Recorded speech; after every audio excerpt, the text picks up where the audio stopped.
ফের দেশের জ্বালানি তেলের দাম সমন্বয় করেছে সরকার। এতে লিটারে ৫ টাকা বাড়ানো হয়েছে পেট্রোল, অকটেন ও কেরোসিনের দাম।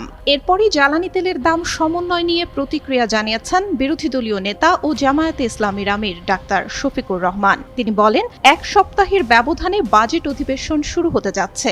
বাজেট অধিবেশন শুরুর আগে তড়িঘড়ি করে যদি জ্বালানি তেলের মূল্য বৃদ্ধি করা হয় তাহলে এটি হবে এক ধরনের ধোঁকাবাজি।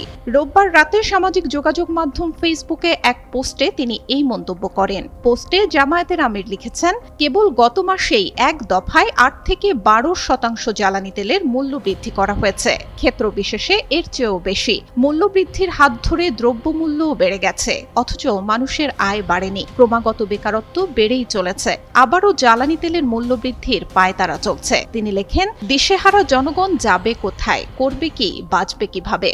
অথচ সরকার আশ্বস্ত করেছিল অন্তত এই মাসে জ্বালানি তেলের মূল্য বৃদ্ধি করা হবে না। যদি এমন কোনো সিদ্ধান্ত নেওয়া হয়, নিঃসন্দেহে এটি হবে জনস্বার্থ বিরোধী।